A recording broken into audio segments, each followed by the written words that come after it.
Welcome, everybody, to the Josh and Josh Show. I'm your host, Josh, along with my partner, of course, Frenzy. So, Frenzy, how's your week been? It's been pretty good, man. This is my last week of online classes. So Creation studies? yeah, man, finally getting that over with. Finally. Dear God. I took that joint, and I'm so happy. Mine's been over for like 3 weeks now, so I'm like, I feel you on that. Once that class is over, basically your time frees up and you can smile a lot more. Oh yeah, I've got 18 credits right now. Past this week, it'll drop to 12 credits, and I'm just gonna have so much free time. So it'll be good because there's a lot of stuff I need to work on from this past tournament that really opened my eyes to some holes in my game. Yeah, I can't. I'm like not looking forward to this week because I know, the first cut is always the worst one, and See, I don't know. I think there's two different mindsets of that. I know coaches always say, like, the first cut's always the worst one. I think it gets harder with each one. I think the first cut is the easiest, and it gets harder because if the first cut, you're down there the first time. And then, like, a week later, 2 weeks later, you got to do it again. And then and so for the next 5-6 months, you're cutting. And I think to maintain that kind of weight loss over that amount of time, for me at least, it gets harder and harder each time to get back down there. Like, for me, the weight cut at Nationals, I know for a fact in March will be the hardest weight cut because I will have been living this, cutting this large amount of weight every other week practically for 5 or 6 months. See, my problem with that is that, like, it's more so irritable. I get more irritable when it comes to that. But physically, like, I feel worse when we first start cutting because my body isn't used to being that weight. And it's crazy because I put on so much weight from the summer. Because I remember going into the summer, I was probably walking around like 158, 156. Went home, came back 175. So now it's just like, I was like, I want to wrestle 57. That's fine. And then now I'm like, I'm struggling to even make that 157. So now it's like, man, I just really want to get this tournament out the way so I can, like, get used to being at 57, even though I'm not going to be wrestling the week after that, too, because I have other obligations, me being a fight announcer and stuff. But besides that good stuff, we have some fights that happened finally. Yeah, we had a couple interesting ones that went down. Finally. We've had Bellator that went down Friday night. I watched Belfort in the hotel room with the guys. There were some actually decent fights. I really like Daniel Stratus. Yeah. I think he's a really good fighter. Mm-hmm. And, he's a hood dude, but he's a solid fighter, and he's an excellent wrestler. Yeah, he's got a high output. I mean, the guy was going hard, 25 minutes. That was a high output fight from him. Because Pitbull was kind of just standing there throwing heavy shots every once in a while, and it was Daniel Strauss was working the whole time. Yeah, and and of course I don't know if you did you watch the whole fight? I watched the whole fight card. So that means you saw the announcement they had. I was sucked out. I walk around just under 190. And I'm sitting there at 174, like 0.6. I was like 0.6 over. I figured I'd float it that night. Yeah. So I wasn't doing nothing. I wasn't getting up for nothing. I was just laying in bed. There's a couple other guys on the team in the room, and we were just watching fight. So I watched the whole thing.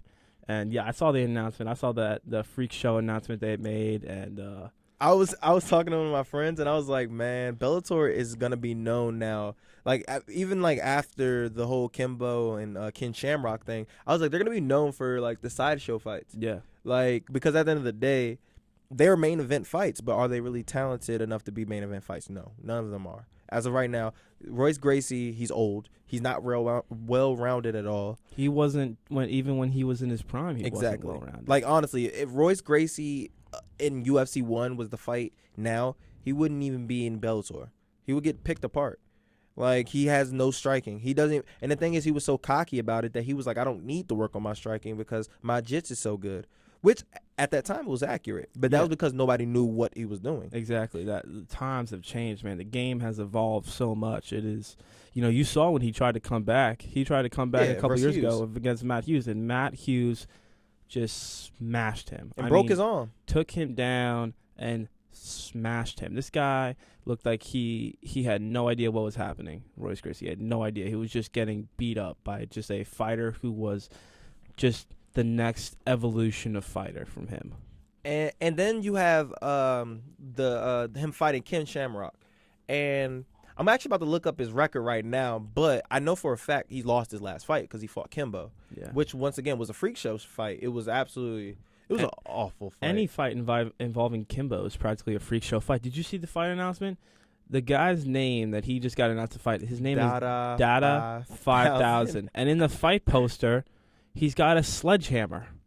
The guy has a sledgehammer in the fight poster. What the hell is this shit, man? Like what the fuck? Well, like, I'm gonna put it like this. I don't understand this shit, man. Is he even a fighter, or is he literally just a thug? See, look, I'm gonna put it like this. This is why I don't have a problem with the poster. At least they're showing some creativity with their poster. I get so annoyed with the typical face-off posters. I want some type of style points. I appreciate it, like with the Machida and Wyden card, how they painted their faces Brazil color and they painted Weidman's American. Like, put some style points. I don't have a problem with the sledgehammer. I actually have that poster on the door of the basement of my house, the door that goes into like the TV room in my basement. The door has the Weidman Machida poster on it. Exactly, and I think that's dope. So it's a great poster. I don't have a problem with them, trying to hype the poster up or anything like that. But I do have a problem with the people that's fighting. Yeah, like you said, Dada 5000. He's the co-main event, everyone, and he's 1-0.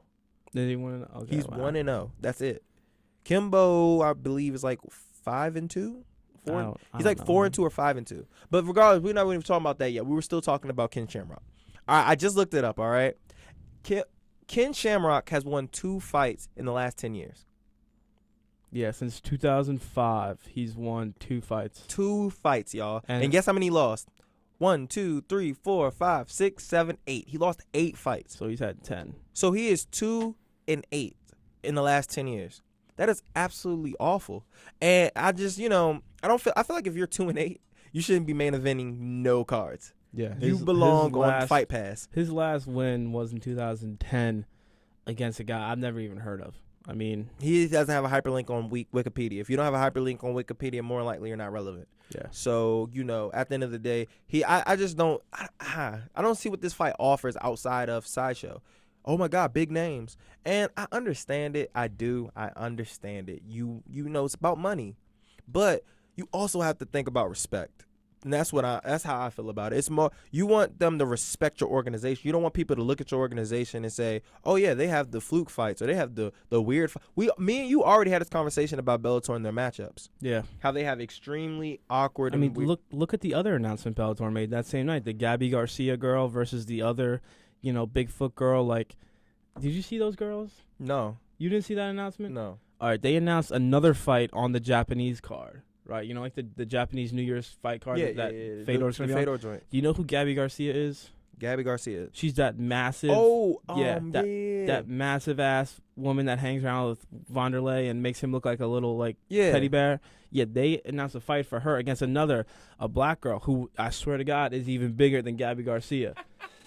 And they had him they were spatting in the cage. It was some bullshit. But I'm looking at this this is a freak show fight. But at the same time, the fight cards in Japan has a fetish for freak show shit. You can check out Pride. They had a lot of freak show stuff going on there. So it makes sense.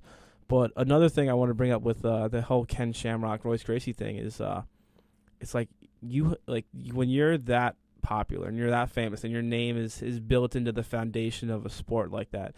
You have a legacy, and every time you come back and every time you look worse and worse, your legacy is crumbling, man. And they're going to remember you. And the thing about that, and that's a great point, is that you have people that are younger that heard about you and stuff like that, or maybe they didn't hear it that much, but they're just getting into MMA, and they see you fight now, and they're like, "Oh, this guy's ass. Why is he even here?" And they'll start to be and then you'll be like, "No, that's a legend," and blah, blah, blah, he did that. Well, those guys must have sucked back then because he's awful. Yeah. I'll give you a good case in point. Chuck Liddell. Mm-hmm. Chuck Liddell is a UFC legend. He's an MMA legend. Everybody knows him. I remember my best friend Caleb. Well, we were now I was into MMA probably a couple years before he started actually watching and hearing about it. He started watching it, and every single time, remember your UFC Unleashed? Yeah. I used to watch that all the time. When I was they had the replay cards. Yeah. When I was first in MMA, that was pretty much my thing. I used to record it on my DVR when I was home, and I would watch every single episode they aired because they would show previous fights, and normally they all would be pretty good fights. So I was all right, let me watch these. And I started slowly but surely getting who's good, who's the legends, who's who. And Chuck Liddell was a striker. He was a guy that had great takedown defense. He'll knock anybody out. But later in his career, he just kept fighting, and his chin just turned into just straight glass, and he started getting knocked out a lot. So every time, for some odd reason, every time my friend came over and we was watching UFC, Chuck Liddell would fight. And he would always fight somebody that knocked him out. It would be like Rashad, be Rampage. It would be somebody that knocked his ass. Or Shogun. His last, 5 fights in his career were all, vicious knockouts. Not like TKOs. I mean, these were KOs. They were just hard. Just you could see the damage. Like, he took damage, man. Exactly. And then my best friend, he still to this day thinks Chuck Liddell is awful and thinks he was a horrible fighter. When in reality, you saw this dude in his prime. This dude was tough, man. Yeah. Even in today's MMA, he still would be a relevant fighter. He wouldn't be John Jones, but he without a doubt would be top 10. So, I definitely agree with that whole legacy thing. Like, you got to eventually know when to hang it up and just say, all right, even if you want to compete. Look at GSP, man. GSP is the perfect example of that. The guy, he'd been around for years. He'd been champion for years.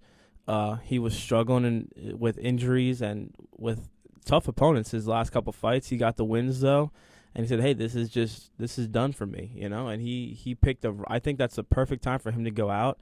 And I know it seems like every other week you see something in the news about him training for a comeback or him doing whatever like that. GSP, don't come back.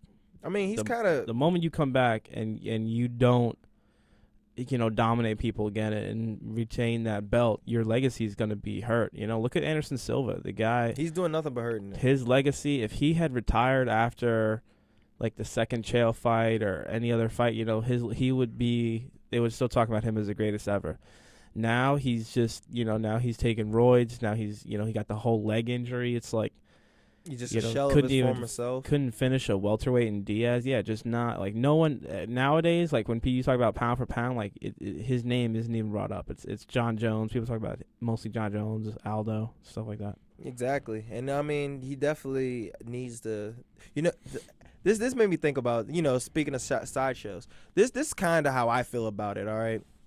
I feel like there needs to be an organization, right? And this is kind of like random and not really to the point, but it's a point that we should have an organization where they are specially known for sideshow fights. So if people do want to fight, let's say that has real beef, and this is not just for fighters, this is for anybody. Let's say if there was a rap group or a rap beef that was going on, and they supposedly don't like each other, and they always doing all this yang talking, I'm gonna do this to you and stuff like that. Get them in the ring and let them finally see who's the man, who's doing all that talking, who's yapping, and then also do the same thing with MMA, who really got beef, and the ones that aren't in a contract with the UFC or whatever, and they're retired fighters. I think that would be interesting. At the end of the day, it will make money.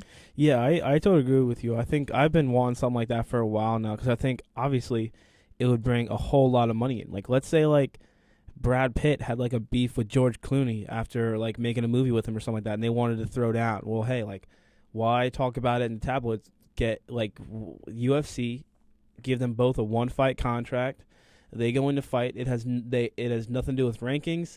It doesn't have to be at an official weight class. Literally, you can get it set up so it's just this special event. Have it as the opening of the pay-per-view card or something like that, because you would want it on the pay-per-view card for the money reasons. Yes, of course. So, but you don't want people gonna pay top dollar. Yeah. To see a celebrity or somebody, if you high standards, duke it out.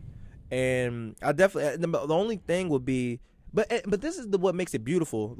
You're gonna have people that aren't gonna want to do it because of their status and they're not that confident in themselves. But I think that's what makes it perfect, because that, in my opinion, will end the beef. Yeah. What can you really say outside of I don't like this person? You really can't talk after that, because the only thing you really can say is, all right, I don't like him, but you can't say, oh, he's this and that, or I want to fight him, or I'll punch him in the face, or any of that, when it's hey, bro, there was an opportunity to write a contract, and you didn't want to do it. Shut up. Yeah, it's true. I think that there's definitely a field for it, and I think there's a lot of money in that too. Hella you would money. Pull people who don't watch MMA. You would pull them into the field with that. Exactly. Who wouldn't want to see their favorite celebrity throw down with another celebrity? Just get them at a reasonable. And there's a big weight difference or whatever. Honestly, then you have to alter the rules to make it more suitable for them. And I feel like at the end of the day, have them fight. I don't even think you could have to change the rules. I think you'd say, let's use the example, Brad Pitt, George Clooney. Now, I'm sure they're best friends. They've made the Ocean's 11 movies together and stuff like that. But let's say they wanted to fight. Let's say Brad Pitt goes to, Matt Serra, Ray Longo's gym out in Long Island for a month, 2 months before the fight, and George Clooney goes out to Albuquerque, they're both going to have a pretty basic understanding of MMA. It won't be, people who watch it professionally and like we're going to know that they're not really good, but at least they'll have a basic understanding of all aspects. They'll have enough understanding to defend themselves and to fight, which is all we really need. I think in that, if you did that, you wouldn't have to change the rules at all. It would just be it would be like watching an amateur fight, but it would be really exciting because they're celebrities. People would be cheering with every punch that these people threw. It would. I think there's a ton of money in that. Oh, there's billion. That's honestly $1 million organization right there. And then and me personally, because like I said, I love listening to rap. That's like my main music to listen to. And you always hear these beefs with such and such and people, and I just get so irritated about gang talk. I clap you up, I shoot you, this and that, and it's like, bruh, just be a man and fight him. And if you that confident in yourself, like anybody can pull a trigger. My little sister can pull a trigger and kill someone, but at the end of the day, can you beat him in a fight? Who's more man? Can I dominate you? Like that's how I feel about it. So it's like, all right, you're gonna do all this talking, and all this rapping about what you think you can do, but we can actually go out and do it. And I know there's certain rappers that actually will go out and be like, all right, I don't care, I'll fight you. Let's go ahead and do it. At the end of the day, I'm talking all this stuff. I'm supposedly a hood rapper. That's what we do. Why wouldn't I go out there and do it in front of everybody and beat on you, and then make money and also show everybody that I'm clearly about that life and not have nobody say nothing else about me. But that's besides the point. Now we're gonna talk about the UFC. We have back to business. Yeah, back to business. We were talking about Sunday. We're gonna talk Saturday. You want to let's talk about the first fight of the fights that we were gonna talk about. It was the card. It was Belfort versus Henderson, and it went basically how I thought it was gonna go. But we're gonna talk about the fights before that. And the first fight we'll talk about is Thomas Almeida. This guy's impressive. He's a stud. He is impressive. The guy, he's attracting just for the fact that he's a great striker. He's a great striker. He's undefeated. That's and he has a high finish rate, and this dude is ballsy. High finish. I mean, we're talking like 22 wins and 20 finishes or something like that. I mean, he's got a high finish rate. The guy's tough, yeah. And he's definitely somebody to be reckoned with. And all his fights are exciting. Like, he's not in boring fights. So, oh my goodness, that knockout, Saturday was pretty ridiculous. It was vicious, man. Yeah, like the guy, I felt sorry for him, but hey, that's what happens. You step in there. I think, man, with his record, with his style, he should definitely next fight should get a top 5 opponent. Cause what ranking is he now? I want to say he's like 8 or something. I know he's like high ranked. I think judging off how somewhat weak the bantamweight division is right now, and along with his excitement, I think he's 2 fights away from the title. I think he wins one more, and then his next fight will be a number 1 contender spot, and then the third fight, if he wins those 2, will be for the title. And I definitely believe that he's actually number 6 now. So actually, I would say that he's probably a fight it depends on who he's fighting. Now, if he fights like a guy that's literally top 3, if he fights Uriah and let's say he knocks him out, in a exciting fashion, he deserves a title shot. And has it been official if Barrow's gone up? Yeah, Barrow's. I don't know if it's made official, but I know he's done interviews saying he's going up. Okay, well then, if he does stay at 135, and I don't think he should, but if he does, then I think Thomas Almeida versus Barrow will be a great fight for both of them. He's gotten a performance of the night and a fight of the night in every single fight he's had in the UFC so far. He's had 4 fights in the UFC. Granted, they're not against the biggest name guys. Brad Pickett is probably the highest name opponent he's fought, but look at that, man. At the end of the day, that doesn't matter, man. Yeah. You have 4 fights, 4 bonuses. Like, come on, man. There's nothing else you can say to that. 4 fights. And the thing is, it's performance of the nights, not fight of the nights. 3 of them are performance of the nights, which means he dominated more than likely. Yeah. So we did. Look at that. TKO in the first, KO in the second, KO in the first. Those are his last 3 fights. At the end of the day, this dude is exciting, and he's definitely a guy that you got to keep your eye on. Just imagine if he was to fight Cruz or fight a TJ. Like, that's exciting by itself because, honestly, the way his style is, any fight he's going to be in is going to be exciting. Yeah, for sure. And he has, what's his finish rate? His finish rate is he has 1 decision. 1 decision. And that was his first fight in the UFC. That's his 1 decision. Everything else is knockouts and submissions. That's ridiculous. But the next fight, oh my goodness. I got this one wrong. I thought it was going to be closer than what it was. Patrick Cummins versus Glover Teixeira. Man, Glover has made some improvements. Glover's weird, man. I don't know, because I know people have said the thing about his training camp, how he was originally training, I forget where, he was training somewhere, and then he made his own gym. He wanted to train at home, so he made his own gym, and that was when he was training for the Phil Davis fight. He goes out there, gets dominated by Phil Davis. They said he didn't have the proper training partners during that training camp because he moved. Yeah. And then he got proper training partners, and he comes back and puts a beating on Patrick Cummins. A beating. It definitely made it look like that was the case. Like his preparation for the Phil Davis fight was nowhere near what it should have been. And Patrick Cummins is a solid wrestler. Yeah. Like, he's All-American. So it's not like, he fought somebody that was just an average wrestler. This guy's a pretty tough wrestler and just dominated him. He just picked him apart. Like, you felt bad for Patrick Cummins because at the end of the day, his face was basically a punching bag. Yeah, man. Teixeira was throwing just heavy shots, every shot, and they were landing on that guy's head, like just smashing him around, man. I mean, he had a standing TKO finish. That's not rare. That's not like very common. You see that. The guy's on his feet and he's just completely just lights on, nobody's home. And at the end of the day, that's when the cage is basically the only thing keeping you up. Yeah, the cage is holding him up. Because if not, he's just eating more shots. And then I think actually in the run of prelims cards, I actually want to talk about this because I feel like Clay Guida need to call it quits, man. Yeah, man. And you know what's funny? Clay Guida did an interview a couple of days before the fight, and they were talking to him about retirement because he's been fighting for so long. And he goes, yeah, I'll retire when I start to suck. And now he gets submitted in 39 seconds. Is that He gets submitted in 39 seconds. Then he gets his ass destroyed by Dennis Bermudez. Yeah. And, I just you're not going to be a competitor no more, honestly. At the end of the day, you're not going to be fighting for a championship. Right now, you're really just fighting for paychecks. And, I don't feel like you're really that guy anymore. So it's kind of one of those joints where you just need to, pick up and leave and just quit. I mean, I understand, you made a lot of money, man. You know your gas tank. You were a pretty decent fighter. You never were a championship fighter, but you always were, a gatekeeper, I would like to say. And, yeah, you could call him that for sure.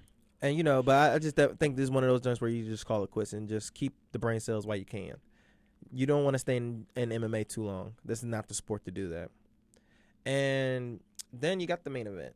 The main event, I will proudly say I was correct about, by the way. I was upset. I was hoping Henderson would win one and go out on it, but nope. I was completely right about it. Guess what, everyone? They fought 3 times. Dan Henderson won the first.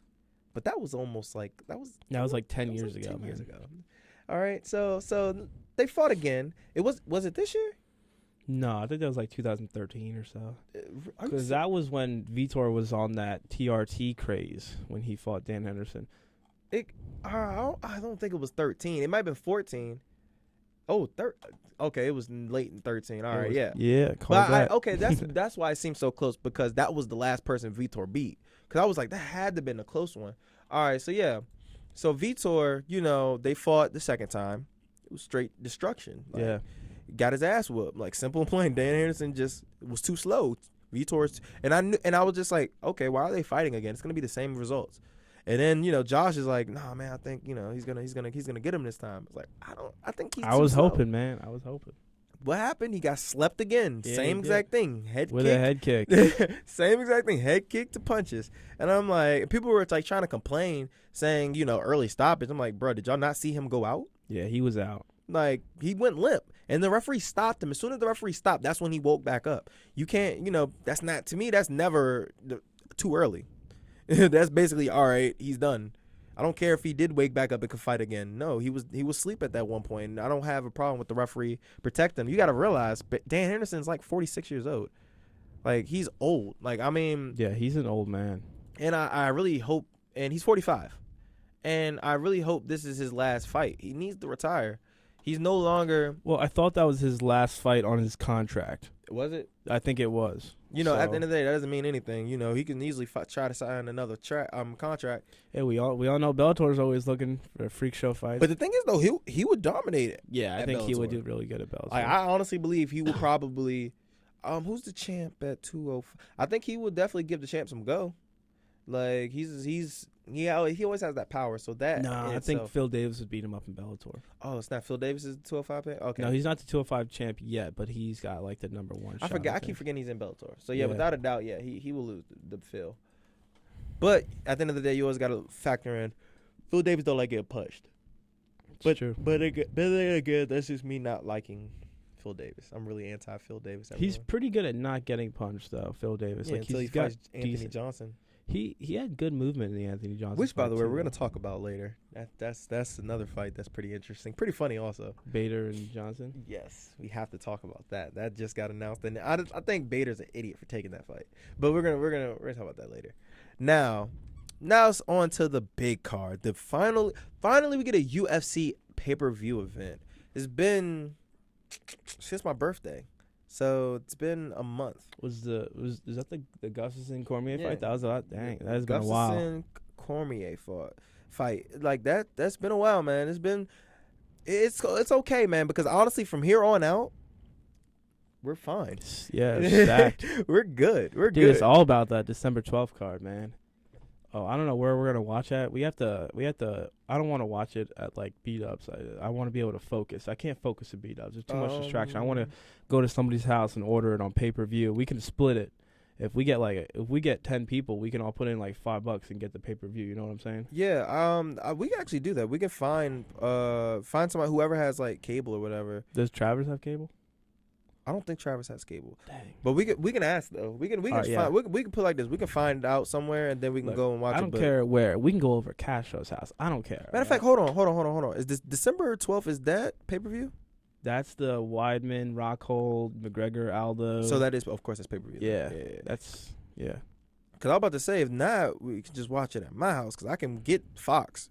I can get the Fox fights, but pay per view fights, nah. But yeah, we definitely, without a doubt, gonna have to find somebody. We got what? We got. You 3 know weeks. what? I've got some friends from my hall that live off campus now, and I can almost guarantee you they've got, because I went over their house to watch the Manny Pacquiao Floyd Mayweather fight, so Yeah. I know they've got cable. So I could probably talk to them and go over their house to watch. So we could do that. Yeah. You know, hey, look, I understand it. Like, I'm cool with being at B-Dubs, but honestly, I just want to watch the fights, man. Yeah, I don't mind. I really like being at B-Dubs because you get food. It's like good socialization and stuff with other people. And you stuff. know, to get how hype people are. When Yeah, but at the same time, like for that fight card is just so big. I want to be able to like for the McGregor Chad Mendes fight. I ordered that at my own house. I watched that just me and my girl because my whole family was out. I forget where they went, but it was just me and my girl, and like I was just focused. I was just and that was probably zoomed in on top that fight card. 3 man. UFC events ever, in my opinion. It was just every fight. That main card was every single fight was They brought fight it. of the night. Honestly, like That was when Alameda KO'd Brad Pickett with that flying knee. Exactly. Then you had the war with Rory McDonald. Oh man, I watched that fight again actually, like a week and a half or so ago. The Roy McDonald and Robbie Lawler. Oh, just beautiful. It's just Just every watch fight- how every fight was fast good. they move for welterweights. Like welterweights, typically they're like welterweight is when you really get that first leap from being really fast to much stronger. They kind of lose some of their speed and they become a lot stronger. Like I think that division from lightweight to welterweight, I think, is the most significant difference in fighting. I think every other division is pretty close. Like 45 to 55 their fighters are pretty close in terms of their skill sets and their strengths. And I think welterweight to middleweight is pretty close, and middleweight to light heavy. I think they're all pretty close. I think the most Except for light substantial heavyweight. I think the most substantial jump between weight classes is lightweight to welterweight. I think you lose a decent amount of speed from 55 to 70, and I think you gain a whole lot of power and a whole lot of strength. And to watch those guys move that quick was amazing. It was just a And great these guys fight. both almost finishing each other. It was just excellent. For that whole card, like we said, it was absolutely excellent. So, but you know, I completely understand. Like when the Conor McGregor fight, I was like, I wasn't the opposite of you, but I was like, I didn't want to watch it by myself. I could have, but I was like, I wanted to watch it with a couple of my MMA friends. So, because I was back home too, of course. So I was in Maryland, and I saw it with some of my Bowie MMA friends, and it was like probably like 6 or 7 of us, and we were like eating, watching the fights. Man, it was a good time, and I was telling him, I was like, we have to do this again, like we have to. And since I'm gonna be here, we're gonna have to do it. Yeah, man, because that's the week. Like reading day is on like that Friday or Thursday, and then that weekend is the fights, and then we have finals week. Yeah. So it's the last weekend we have at school before Christmas break. Yeah, and I was about to say, and I'm not even gonna have final, so I'm gonna be chilling. Yeah. So I know I'm gonna watch some fights yeah. and eat. Sure. But yeah, so this is the upcoming fight. So UFC 193, Ronda versus Holly. This is the start of some excellent cards.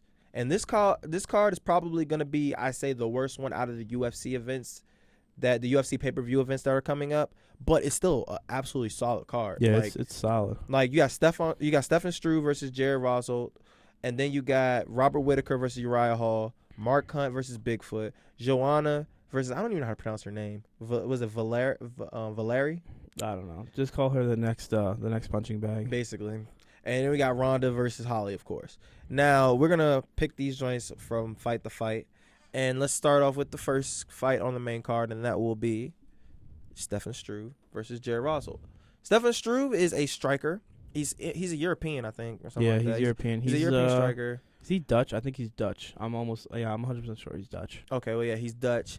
And he's a pretty solid striker. His jiu-jitsu should be better than what it is, but it is pretty decent also because he has extremely long legs. The guy's like 6'7". Yeah. No, I thought he was 6'11" or 7 foot tall. You know what? I thought he was the first 7-footer to fight in the UFC. Now that I think about it, I was probably wrong by saying he's actually 7 feet. There you go. I'm sorry, Stefan Struve, if you ever hear this. I just that guy when that guy stands in the cage, the top of the cage is like his shoulders. Basically. Like he's a giant. Yeah. And, of course, like that being he likes to use his range. He's fighting Jared Rossold. From what I remember from Jared is that he's a D1 wrestler. And that's what he likes to do. He likes to wrestle people. So I don't want to say it's a typical striker versus grappler because because at the end of the day, I feel like Stefan Struve is tricky enough in his ground game where he can cause some fits. But well, I don't think Jared Rossold is that good at wrestling either. Like, I know he's, like, wrestling maybe, but MMA wrestling, I don't think he's that good. I don't think he takes Stefan Struve down. Stefan Struve's big and tall and heavy, man. I don't know if he does it. I think Stefan Struve TKOs him probably in the second. I think Stefan Struve TKOs him also. And, he got to get a win eventually, man. Like, it's been a while. He's had... Stefan Struve? Yeah. He got to win. It's been a while, though. I thought he beat up Nogueira just recently. I thought he beat the bones off Nogueira. No, his last fight, I could have sworn Bro. was... Oh, you know what? He beat the bones off Nogueira. I'm tripping. I am tripping. You are absolutely Yeah. right. I forgot all about UFC 190. You're absolutely. But then again, it's Nogueira, man. But Yeah. I'll still give him it. But before that because that's what I was thinking. Before that, his last win was, which is crazy, Stipe, which was a crazy fight. Yeah. So yeah, that's what I was thinking. I was like, he hasn't won a fight since 2012, and that was mainly because he had a heart condition. Yeah, he's been battling I mean, when you're that tall, I mean, you got a lot of heart problems. You got problems all over your body being 7 foot tall. I honestly thought he should have retired. Yeah, he really shows how dedicated he is to MMA. He's come back from that. Because remember, he was booked for a fight. I forgot who he was necessarily booked for, but I remember like minutes before he was even supposed to go on, he passed out. Yeah, it was like a half hour before either weigh-ins or a half hour before the fight, but it got canceled. Was it Pat Barry that he was supposed to fight? Matt Matrione. That sounds it was about Matt right, Matrione. actually. And I remember, I was excited for that fight. At UFC 175. Yeah, I was excited for this fight. I was like, that's a pretty good fight. Both are strikers. Matt Matrione, while he's kind of a dumbass, he's always been in some interesting fights. Yeah. Whether he does something boneheaded or he has a really nice knockout, it's always interesting. And I was like, okay, I'm hyped for this. Stefan Struve is finally back. And then all of a sudden they said he passed out. I was like, oh my goodness. I was like scared because I was like thinking he might die because at the end of the day, you don't want to play. You don't play with that. You don't play with your heart. You don't play with, that kind of stuff. So I was assuming that, he might just have to hang him up. Fought out. And every time I see him fight, I kind of like wince a little bit because it's like, I don't want to see anything like bad happen to him while he's fighting. But, it's a good story at the end of the day. He's still fighting, though. That he's like toughing it out. And I hope he wins. I think he's definitely able to win. I don't think Russell's that good. Yeah, I think, he's coming back, man, and I think he's going to get this win, and I think it's going to set him up for an even bigger fight in the future. Now, the next fight is a really dope fight. Robert Whitaker, who is the Ultimate Fighter, is the winner. I think he's the Ultimate Fighter winner. Was he the Ultimate Fighter, like Smash's winner? Yeah, Ultimate Fighter Smash. Something like that, yeah. Yeah, Ultimate Fighter Smash winner. Now, this guy is a striker as well. He's extremely athletic. Dope. Like, I love watching his fights because at the end of the day, he goes in there and he goes to bang. And he's always in an interesting fight as well. Yeah.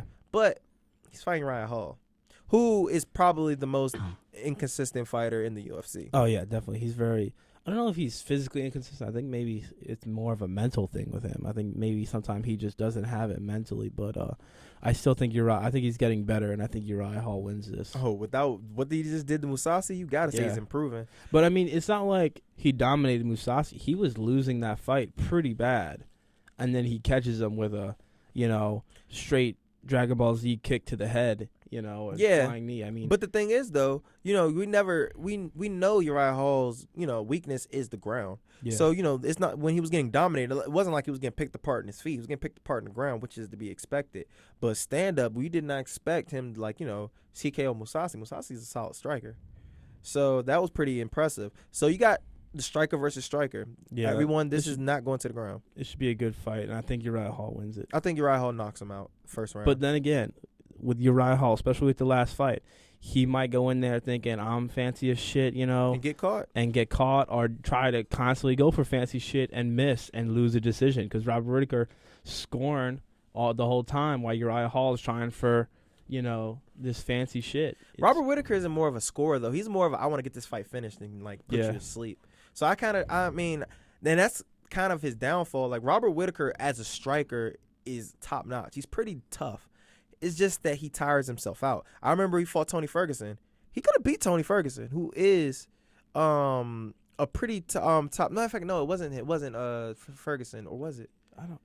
Ferguson's a lightweight. Yeah, I know. Hold on. I'm thinking I got him confused with somebody totally different. Robert Whittaker fought someone. I'm actually about to look it up because that just upsetted me. And it was about Colton Smith. Did he fight Colton? No, I don't think so. Who was it? Stephen Thompson.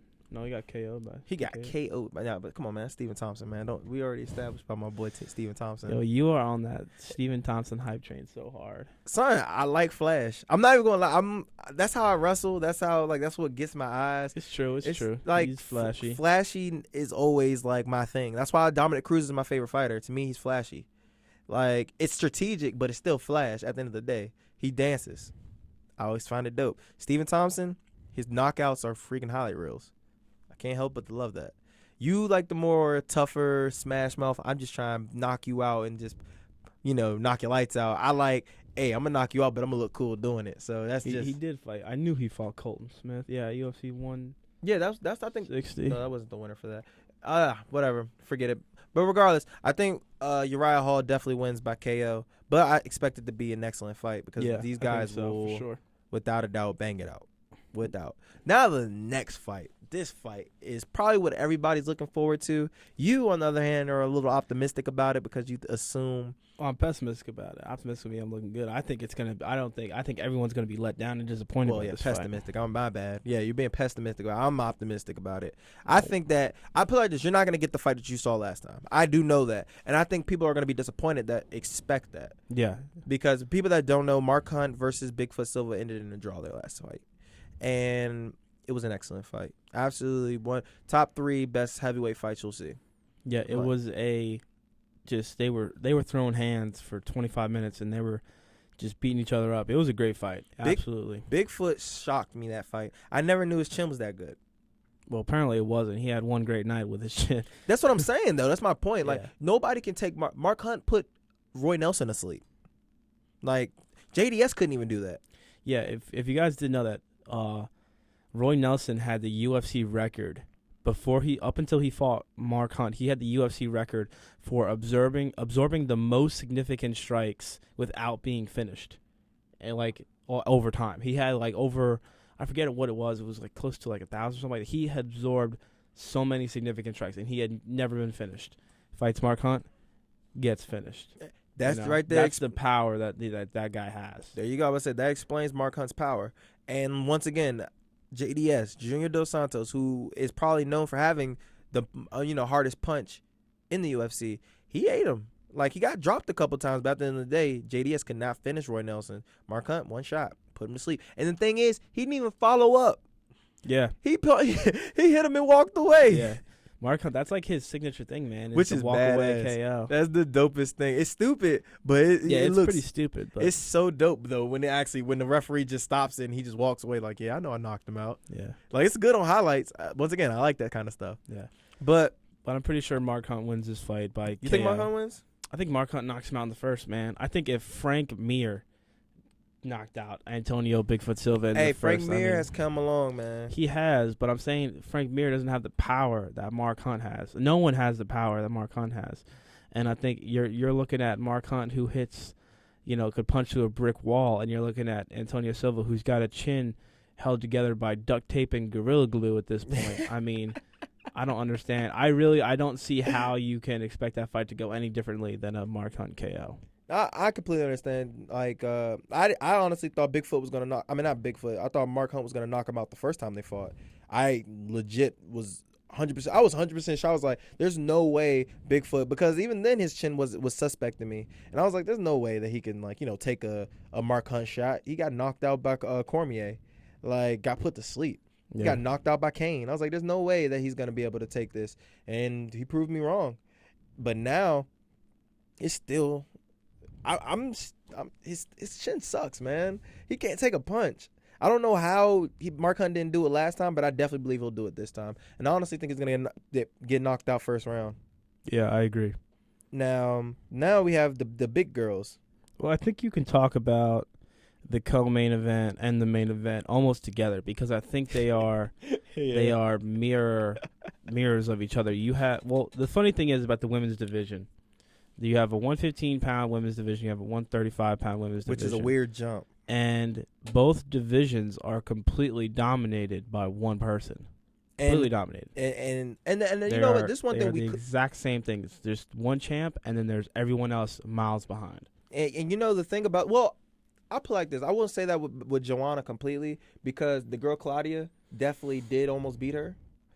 And we have to see them fight again. Yeah, that's true. So, that was her split decision. But she did knock her down with an uppercut. That was solid. She did. But at the same time, she gave her a lot of go. Yeah. Whereas in Ronda Rousey hasn't been tested at all. It's true. So, you have to throw that in there. So it's not just Joanna and everybody else. It's Joanna, Claudia, and then everybody else. So now, but even with this is my thing, and this is my perspective about, Joanna. Joanna's an excellent fighter. I honestly believe, personally, that she's a better fighter than Ronda Rousey. Oh, I don't think anyone would disagree with that. There's plenty of people that there's a lot of uneducated people in this world, but I think when it comes even Dana White would probably disagree with me. I'm just Dana being White honest. Dana White is on the Rousey hype train harder than anyone else. Yeah. So I wouldn't find it surprising that he would disagree with you, but I think anyone who really looks at fighting knows Johanna's better. She's just so much smaller than Ronda. She's smaller, she's less marketable difference. Because her English is shitty. So it's not terrible. It's not terrible. It's shitty. But if you don't know, her English is at the point where she talks English, but they put subtitles on the screen. Exactly. So it's shitty. That's like the level. Like if you know what that means, that's the level of her English. Which, exactly. If you close your eyes, you could still understand what she's saying. But you have to really think about what she says. But it's nice to have the subtitles. It's really nice to have subtitles. But like I said, if she was more marketable, and she was like, and to be completely honest, this may sound messed up, but if she was prettier, she would probably not. I wouldn't even say probably. She would be bigger than Ronda. In my opinion, she is a better fighter. Just the eye test, looking at their technique, looking at them fight. One, her striking is bar none, like absolutely phenomenal. She is just that good with her striking. Whoever fights her standing up is gonna take a L.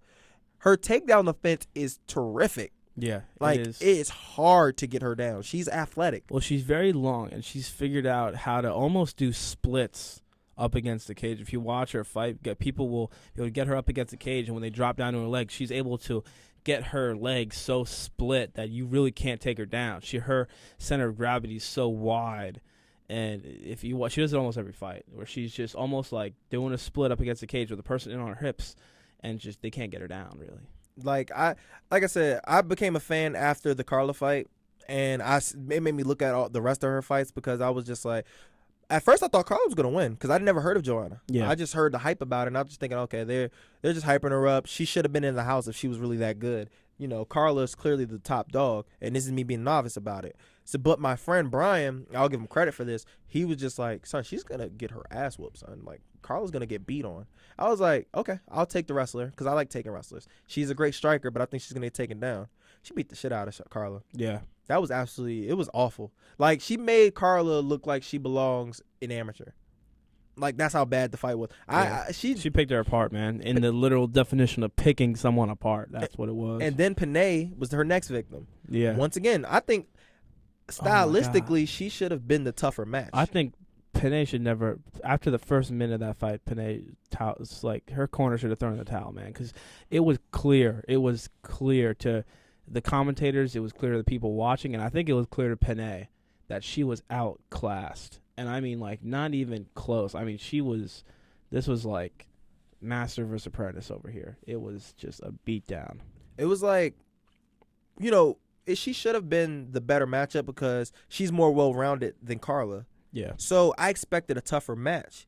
She walked through her easier than it was for Carla. Yeah. It was absolute. And this is what I like about Joanna. Like, she is, I won't even say cocky. She's so confident in herself. Yeah, and her it's rightful. Confidence is through the roof, man. When she talks about holding the belt and everything she's going to do. She actually did an interview a couple weeks ago where she said she's going to be the next 2-time divisional champ in UFC history. Her plan is, she knows the UFC's women's divisions are growing, and her plan is right now there's a 20-pound gap in between the women's divisions. She says that the next step for the UFC is to create a 125-pound women's division. And when that happens, she's going to move up and take that belt too, and she'll be the next 2-time divisional champ. And I'm like, hey, they need to get a 45. I think you can easily do it. They need to get a 45 before they get a 25. I'll say that much. But but this is my problem with Ronda, and this is always my big problem with Ronda, and why people size her so much. She is not that daggone technical when it comes to her striking. She has knocked the person out. She has TKO'd Sarah McMahon, but looking at her striking, you can see the holes in her striking. One, she's not technical at all. She's a brawler. When she fought Betchy, she went ham. She just threw punches, left her chin up. That looked like a fight from my old high school, man. That's what that looked like. It was these two girls going at. I mean, they didn't pull hair, but other than that, it looked like a high school girl fight. They were just coming at each other. Yeah, like there was no real technical work with that. And with Joanna, it's totally different. That's straight technique. Oh yeah, absolutely. Like, and this is what I really love about Joanna. This is my favorite thing. When she knows that the person's pretty much giving up, she goes on flurries, and she just throws 100 punches. Yeah. Her output is ridiculous. I mean, talking about strikes per minute thrown, it's crazy. When you walk in there, it's a tornado of punches, kicks, elbows, knees that are just coming at you from the moment the fight starts to the moment it ends. And the reason why we're talking about these two is because honestly, we kind of know they're gonna win. Yeah, like we all know that this girl is literally just another girl that Johanna is gonna beat up. I hate Holm is gonna get submitted in the first. I don't see any. And I hate doing that because of what happened with T.J. Dillashaw and Barao, and I said the same exact thing. But this is just different. Yeah, this is different. It's really different just because they're just so much better, man. Like, really. And with Joanna, I honestly believe that whatever happens, happens. She's gonna, if she wants it to end in the first period, it will. If she wants to end in the second round, it'll end. Like, that's how I feel about that. But Ronda and Holly, I'm more mixed about it. I do think Ronda's gonna win either way, but how it ends up is what I'm a little iffy about. I do think Holly Holm, while she is, she has her boxing credentials that we already in question because that we've already have our doubts about the legitimacy of her. We're not debating whether or not she is a 19-time world boxing champion. We're just debating the legitimacy of those. Yeah, does that really matter? Yeah, because in my opinion, it doesn't.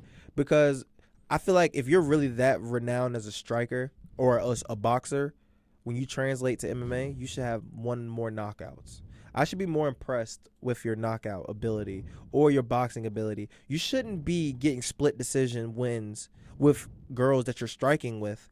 It's a straight striking match, and you're getting split decision wins with the girls who have nowhere near the credentials in boxing. This is literally your avenue, and you're getting split decision wins with girls that are not even ranked in the top 10. Yeah, she has not looked impressive since she got into the UFC. I mean, she's had 2 fights in the UFC? No, 3. Oh yeah, two. Two, and neither of them. I mean, both decision losses. Neither of them have been impressive, and I don't think she's gonna look good against Ronda Rousey either.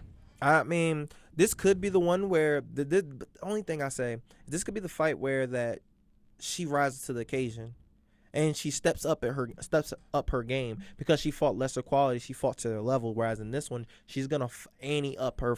And I can see that because one thing that we can both agree on is that she does know how to use her size. She's really good at she's done a pretty well job keeping people away from her, and she's gonna need to do that because Ronda's gonna do the same exact thing that she did with Betsy. She's gonna get close. Yeah, And that's where I can see that being Ronda's downfall. Not with just her, but with any fighter, where she think that she gets so comfortable with her strike, she thinks she can just charge anyone and get caught. Because Betsy did catch her a couple times. It's just the fact that Betsy's not that good. Yeah, I think that's one avenue that Holm could take to possibly get a win is she has to move. And when I say move, I mean essentially run 25 minutes. She has to run, and she has to throw strikes while she's running. Get away from the cage. If you want to see a blueprint of how to beat Ronda, you have to watch Carlos Condit when he fought Nick Diaz. I think if Holly Holm can do the same thing that Carlos Condit literally would dash in, throw a combination, and then literally run away. Yeah. And when I say run, I mean there were times where he turned his back and ran. Yeah, he really did. So I think, and I mean you can shit talk Carlos Condit for that, but that is a perfect strategy for beating someone like that. And I think, and we're talking Carlos Condit trains at the same camp as Holly Holm. We're talking, Greg Jackson's Albuquerque MMA. So I think that's a possibility. I think if she can mirror image what Carlos Condit did to Nick Diaz perfectly, and she can do that to Ronda Rousey, I think that is possibly her only avenue of victory in this fight. I see possibly, her hurting Ronda. I see it definitely being possible just for the fact, one, she may not have knockout ability, but once again, like I said, Ronda has a thing where she darts out, and she leaves her chin exposed. I've seen it so many times. And while Holly Holm is a professional boxer, I know for a fact she is technical. That's one thing we do know. She's a technical boxer. You leave your chin exposed, she should be able to catch her. And I can see her doing that, but she's going to have to stay away from the cage. If she goes against the cage, honestly, I think the fight was going to be over as soon as she tosses her. Yeah. Now, another thing to take into account will be size. Holly Holm is tall. How tall? She's 5'8". Oh, how tall is Ronda? Is Ronda like 5'7" or is 5'6"? She's just really probably around there. The thing with Holly is she may be 5'8", but she has legs that are extremely, extremely long. Yeah, she's got long legs. Her kicking range is pretty far for a girl. Yeah, like Ronda's 5'7". I assume. Not that much of a difference. I assumed that she was taller because honestly, if you see her fight other girls, she just seems that much longer because she has really long legs and arms. So at the end of the day, she has a really long reach and she has a good length advantage over Ronda. She's gonna have to use that, and she's gonna have to circle away from the cage. I know Greg Jackson is smart enough to know that they're gonna charge you, and she's gonna try to put you against the cage. Yeah, I think that's one thing that everyone is kind of not talking about too much. We're talking Greg Jackson's in her corner. Greg Jackson is a MMA mastermind. Yep. I mean, if anyone can figure out how to beat Ronda, it's got to be him. Who else could do it? I'm not saying he can do it, but I'm saying if there is one person who can do it, it would be him. Without a doubt. Look at all the champions they got. And they all go off a game plan. Mm-hmm. Like, simple and plain. They're game plan fighters.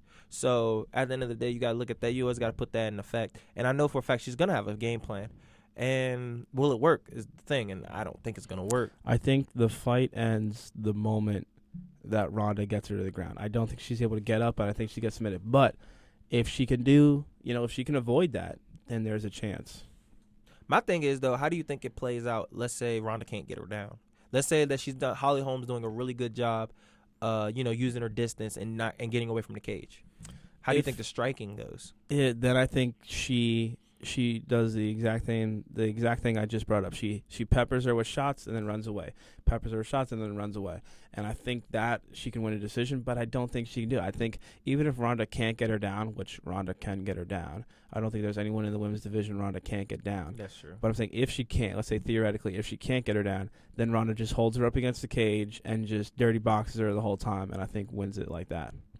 I see with Holly, she's going to have to definitely pepper her shots, and not try to get into a war with her.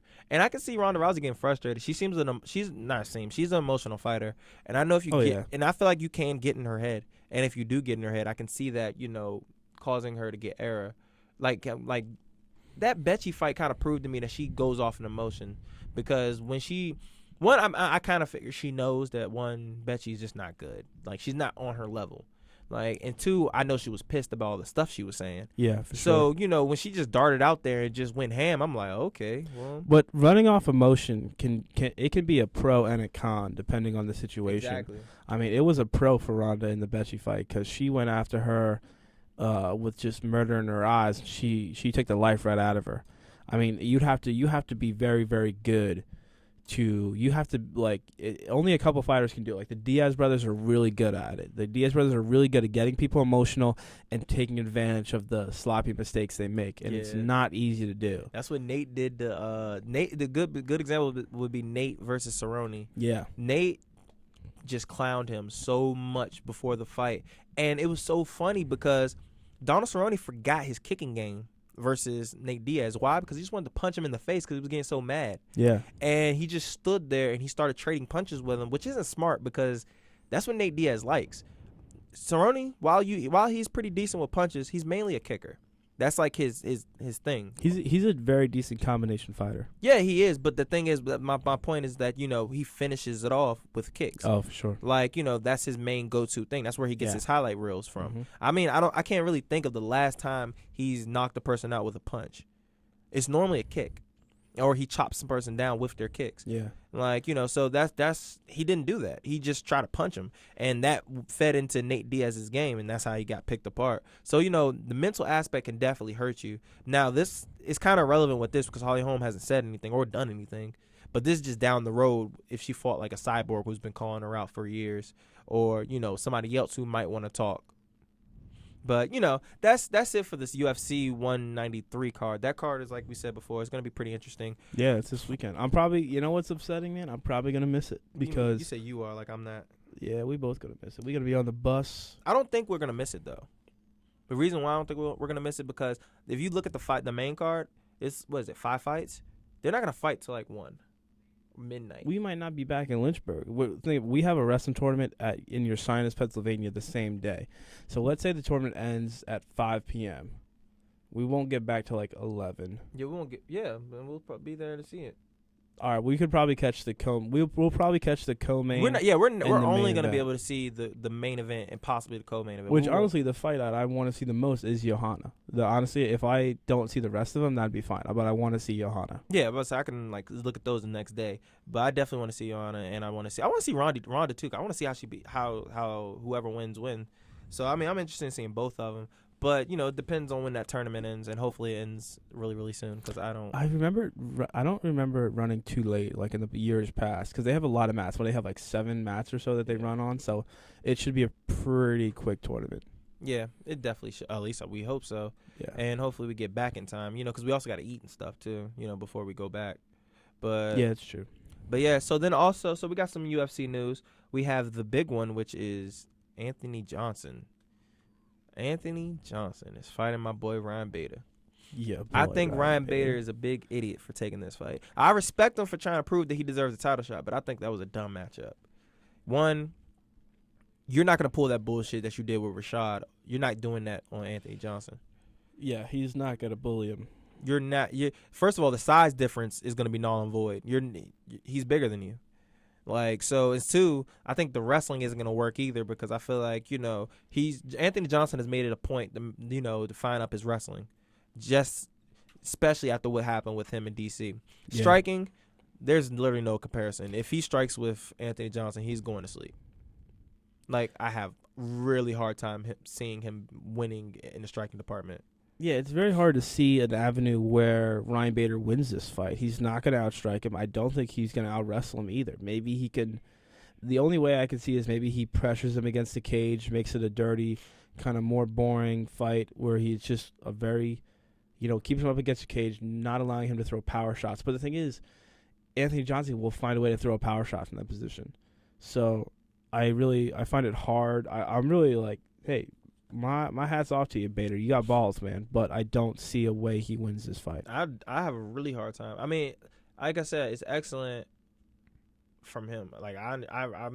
I respect him so much for taking the fight because what is 6 fights or is it 5 fight win streak? I'm gonna have to look. Was it 5 and then it became 6 Yeah, after he that's what beat Rashad? Yeah, that's what I was thinking. Yeah. So we fact check. Was it 1, 2, 3, 4, 5? No, 5 fights. So okay, so now he's on 5 5 including Rashad. Yeah, and I just man, it's just really hard, man. It's hard for me to pick him because it's just, bruh. Anthony, do you just see what Anthony Johnson has been able to do to these guys lately, man? Everybody he has fought at light heavyweight, there's not one fight that he's been in since he's came back to the UFC that has not felt his power. Yeah. That has not gotten rocked. Every person that fought him has gotten rocked. Even DC. DC beat him, but at the end of the day, he got rocked more than once. The first punch he threw at DC dropped him. I mean, you got to watch out for that power, man. Exactly. And, his knockout radius is overboard crazy. His power is crazy. He's mixing it up well. Like, the Jimmy Manuel fight was pretty much straight domination. Yeah. Like, he didn't even, belong in the same, octagon as him, and he pretty much proved it. It was absolutely ridiculous. So, I mean, like I said, I definitely love the UFC for booking that fight, but at the same time, it was like, Ryan Bader, probably should have took another one. It's setting up Rumble for eventual another title shot. I mean, with that division, it's definitely setting him up. I mean, if he wins, who else are you going to give it to?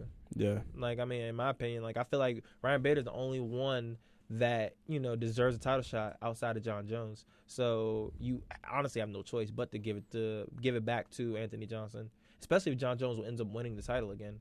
Which I think he will. Which I think pretty much everybody believes he will. So I don't think anybody that doesn't. But oh my goodness, man, just coming up, man. I just wish December 12th was here already. Just because I don't want to get I don't want no last second mess ups, man. I don't want nobody coming up with any kind of bullshit. I just want these guys to go ahead and fight right now, so I can see. Yeah, no, don't be doing nothing stupid in training, man. Don't get injured for no reason. Yeah, do not. That's our word from me. Jose, stay your ass home. All right, just don't do no sparring, and if don't have nobody wrestling around you because we don't want your ACL and nothing happening. Don't let nobody kick you in the ribs. Don't let nobody punch you in the ribs. Conor McGregor, the same thing. I don't want to hear nothing about your knee hurting. And, Chris Weidman, I don't really think he has a history for pulling. I think he pulled out, one fight? Did he ever pull out a fight? No, he's pulled out a fight. He's been injured, but I don't know if he pulled out a fight. No, he's pulled out because I remember he pulled out the Vitor fight the first time they was. Oh, yeah, he did. Okay. Like a thumb or something. Yeah.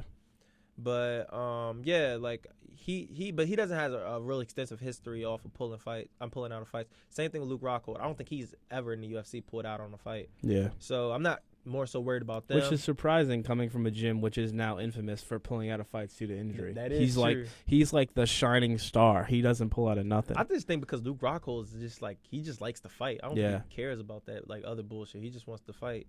And but the next one, oh my goodness, that one, I think that fight's been pulled out 3 times already. The Jacare and the Yoel Romero, because that fight we've been wanting for a year and a half now. And finally we get that. These two definitely, without a doubt, stay your asses home. I want that fight to happen. That's probably the fight I'm most looking forward to outside of the joke. I'm probably looking forward to that more than the Chris Weidman fight. And the reason why, just because just two athletic beasts that are both well-rounded and both at facets of the game. And if it goes to the ground, you got the black belt versus the national silver medalist. Well, Olympic silver medalist, but he won. He took second at the Olympics, but then in the off year of the Olympics at the World Championships, he won. So he's a world champion, but an Olympic silver medalist. So his wrestling is outstanding. And if anybody ever want to question his wrestling, he's beat Kel Sanderson. Yeah. More times than Kel Sanderson beat him. And if anybody don't know Kel Sanderson is technically considered the GOAT of amateur wrestling, especially collegiate. Well, collegiate is no collegiate. He's the greatest, undefeated. Yeah, there's nothing you can do. In terms of overall American history of wrestlers, it's him and John Smith that are considered the top 2. Yeah, but at the end of the day, my boy Yoel Romero still beat him. So that right there shows you and his wrestling translates very in well. MMA. He's explosive, very explosive, it's strong. And we've seen with Machida, once he gets you down, what the hell happens? I'm excited for Aldo McGregor and Weidman Rockhold, but then after those two, I think the one I'm most excited about is right in the middle, Damian Maia, Gunnar Nelson. You're looking at 2 world class. I mean, when I'm talking world class, I mean we're talking pound for pound, some of the best jiu-jitsu guys in the world who are fighting in MMA going at it. And that is going to be exciting. I mean, I'm a big grappling fan. Obviously I love wrestling. I appreciate jiu-jitsu a lot, and I think that's going to be a great fight. Oh, without a doubt. Like it brings bragging rights to either. Oh one. yeah. Like more so for Gunnar Nelson, because I'm pretty sure Gunnar Nelson's gonna be the underdog because he's not as good, like, as supposedly Damian Maia. So we're gonna find that out. But like we said before, man, it's just so many good fights that are coming up.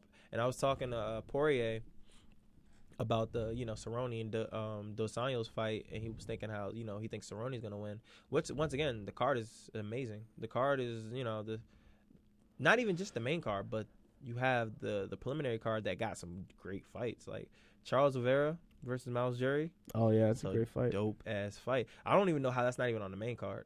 Like I'm guessing because they want to put the girls fight, to give it some publicity. Yeah, probably. But come on, man, Charles Oliveira versus Miles Jury. That's a really interesting fight. And this is Miles Jury's first fight at featherweight. Yeah, he's been. And this is a great way to go for Charles Oliveira. I mean, to fight Charles Oliveira, who had that weird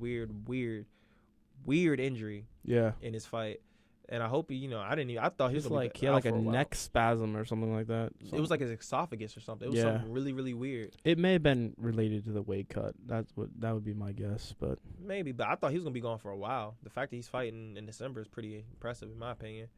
And those top 3 fights right there: Johnson, Diaz, the return of Nate Diaz is gonna be crazy. JDS and Overeem, I think it's kind of overrated. I don't think it's going to be very good. I think JDS is going to knock him out. Yeah, I agree. And Cowboy and RDA is going to be great. I want Cowboy to win. The funny thing is, the fight I'm most looking forward to is actually Johnson versus Diaz. I think that's the fight I'm looking forward to the most. I think that's going to be a good fight. Yeah, I agree. It's both. They're both pretty much. It'll be interesting to see how Diaz comes back because he hasn't fought in so long. And the last fight I think was to Dos Anjos. And yeah, it was. Dos Anjos chopped his legs down. Yeah. And I don't see Michael Johnson doing that because that's not really part of Michael Johnson's game. He's more so. They're not the same fighter, but striking wise, they're kind of the same fighter. They're similar. They like the pressure and they like high volume. They both don't really knock you out with one punch, but it's flurries. And it's basically gonna be good to see who's who's the best at it. I can see also Nate Diaz submitting him. Because we know Nate Diaz is extremely if they get caught up in a scramble, I could easily see Diaz submitting him. Yeah, I could see Diaz submitting anyone in the division. Honestly, his jiu-jitsu is he's a very it's not like a straightforward. It's almost like a funky kind of weird jiu-jitsu. He's crafty. He's got. Yeah, very crafty for sure. And Michael Johnson, if there is a weakness in his game, it's his jiu-jitsu. It's not good. Yeah. So if Nate gets him on the ground, or if he puts Nate on the ground, which I don't think Michael Johnson would be stupid enough to do, he'll be in trouble. And Junior Dos Anjos, like I said, I think he'll knock him out. The only way is if Junior Dos Santos is still punch drunk from Stipe. That's the only way I think he'll end up losing. Now, Rafael Dos Anjos, I think that's going to be an interesting fight. I think it's going to go pretty much the same way it went the first time, and I think Dos Anjos is going to control the fight. You think so? I think Cowboy's improved a lot since the first fight. I can't deny that, but Rafael Dos Anjos has improved also. It's true. Yeah, they have. This guy has faith in himself. But I don't know. I think Cowboy will win it, man. I think Cowboy's going to just outstrike him. But, I feel like Cerrone deserves. I feel like there was almost – we can even play this. We can play off of this. Who else would you say actually deserves a belt? Because I feel like if anybody was to deserve a belt, Donald Cerrone is my number one, just for the fact that one, he probably fights. No, it's not probably. He fights more than anybody in the UFC. He always puts on good fights. He's close to the record of Joe Lozon with fight bonuses because he has a lot of them. Yeah. And he's just always active, man. And he's just that dude, and he's tough. He's good. He's a really good fighter. And if you was thinking if anybody deserved to be a champ, he's one of the guys that has that. He has the level of it. He's just the fact that he's in a tough division. Yeah, I wouldn't say that anyone ever really deserves to be champion. I don't think being champion is something you deserve. When I say deserve, I'm not saying. But I feel what you're saying. I mean, in terms of when you're looking at the work someone's put into something, and then you want them to be champ, is almost like a feeling of he put in as an example, he put in such an incredibly hard amount of work and now he's champion. Yeah, Cowboy is your number one example. It's just the amount of another guy that you would want to be champion would be Frankie Edgar. Frankie Edgar's been fighting for. But he's been a champ. Well, he's been a champ, but he hasn't been a UFC champ. Yes, he has. Frankie Edgar.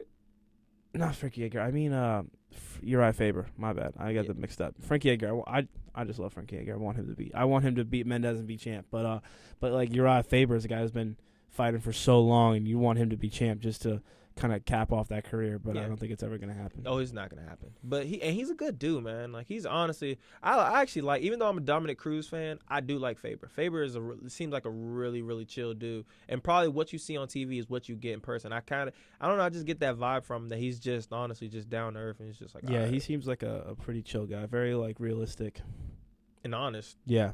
And, he's a playful guy, but he also, he's impressive, man. Like, guillotines. Like, that whole gym, man. He brought that, yeah. Yeah, I was like, that's pretty much him. Like, he made that mess, like, their go-to move, and they're deadly with it. And he was deadly with it. Him and that rear naked choke and the guillotine, those were, like, his go-tos. And he pretty much made him, a famous guy. Outside the fact that he's from California and he has blonde hair. Yeah. His ability to finish definitely carried those lightweight. In those early years, he was the poster boy. Yeah, I was kind of upset that they I wanted to ask Dustin Poirier this question but they wouldn't let me ask him. Like when I was at a Odyssey fight Saturday, which was by the way a bunch of great ass fights. I got the interview. I was the interviewer, so I interviewed all the fighters after their fights, and also interviewed Dustin Poirier. They gave me like a whole thing of not to ask him questions. One question I wanted to ask him, but they wanted me to be more positive about it.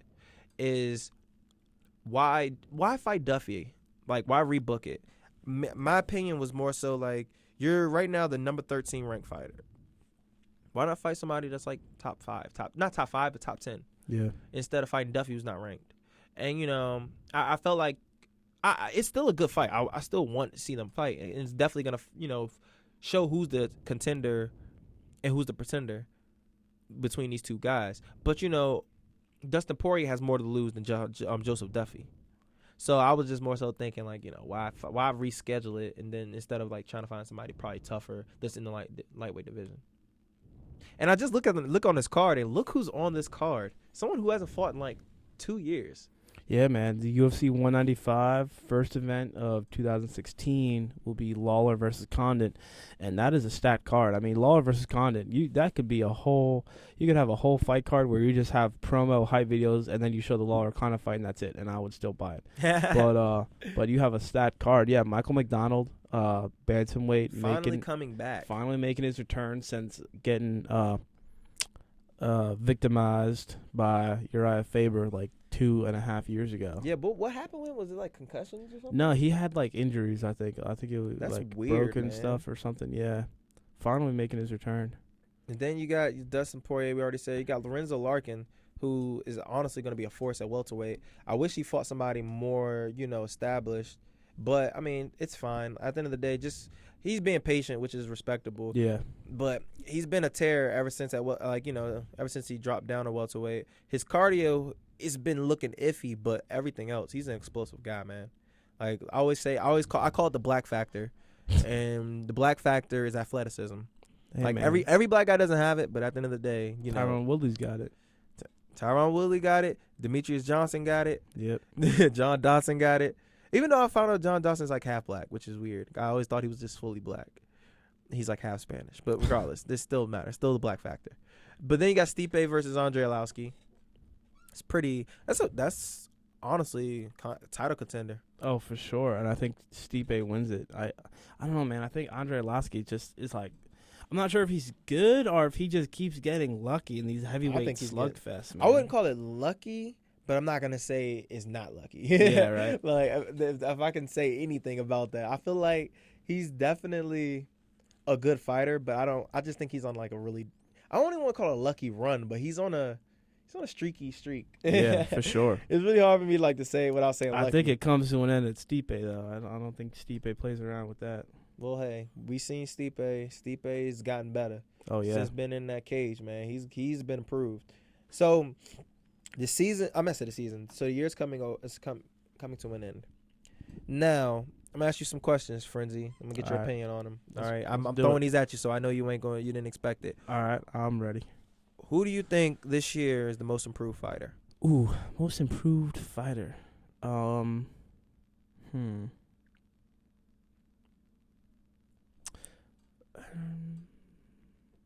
Conor McGregor. Really? I think so. I think if you look at his fights and think about it, like he goes in there when he first started and beats up Marcus Brimage, and I was like, oh, just some random Irish guy want to fight. Congratulations. He went from beating Marcus Brimage and a couple other people, and now all of a sudden people talk about him beating Aldo. It's like, and Aldo's regarded as the best pound for pound fighter on the planet right now, besides John Jones, who is inactive right now, and so it's like now like the improvements he's made, I think, are just whether or not he's improved as a fighter. I think he has, but people are acknowledging how good he is now, and just the way he flows, the way he hits, the way he strikes, the way he moves. I think if you look at the way people look at him now versus the way that people looked at him a year ago, is I think it's improved a ton. My number one would probably be, he only fought one time, but this year, but I still saw one. I saw the improvements. Actually, I have two. They're both in the middleweight division, and it sucks because they both had the same victim, and that is Luke Rockhold and Yoel Romero. Yeah. Now, the reason why I say Luke Rockhold is not, once again, it's not just for this year. It's also from last year too. When I first saw him at Strikeforce, and I see him now, it's a total different fight. And he was good at Strikeforce. It's not like he was a bad fighter. But yeah, he was good. Yeah, he was a good fighter. But I seen him just turn it up. Yeah. Since last year. He has really just turned into a brand new fighter. And he's dangerous, man. It's really impressive. His striking has gotten better. His ground game is great. Like, he's talented in all aspects. Exactly. Like, I remember at Strikeforce, basically he was just a striker that didn't want didn't want the fight to go to the ground. He doesn't care. Yeah, he can handle it. And then I didn't realize how big he was until I saw him. Huge. He is a bit. Until I saw him fight Michael Bisping. How he fights 185 is crazy. Because they talk about Chris Weidman's got such a hard weight cut. Rockhold's gotta have just as hard a weight cut, if not harder. Exactly, just as hard. Because I remember I saw him fight Michael Bisping, who, mind you, Michael Bisping has fought at 205 before. So he fought Michael Bisping. He made Michael Bisping look small. Yeah. And I was just like, why? Did he grow? Like, did he just gain weight, take steroids? Why is he so humongous? Fight Machida, same exact thing. He makes Machida look small. Machida's fought in 205. He was the 205-pound champ. Champ at 205. And he still looked bigger. I mean, like I said, that's my number one. Number two is Yoel Romero. What he did to Machida showed me the evolution that he's still growing. Yeah. The guy's getting better. His striking, nothing Machida did worked.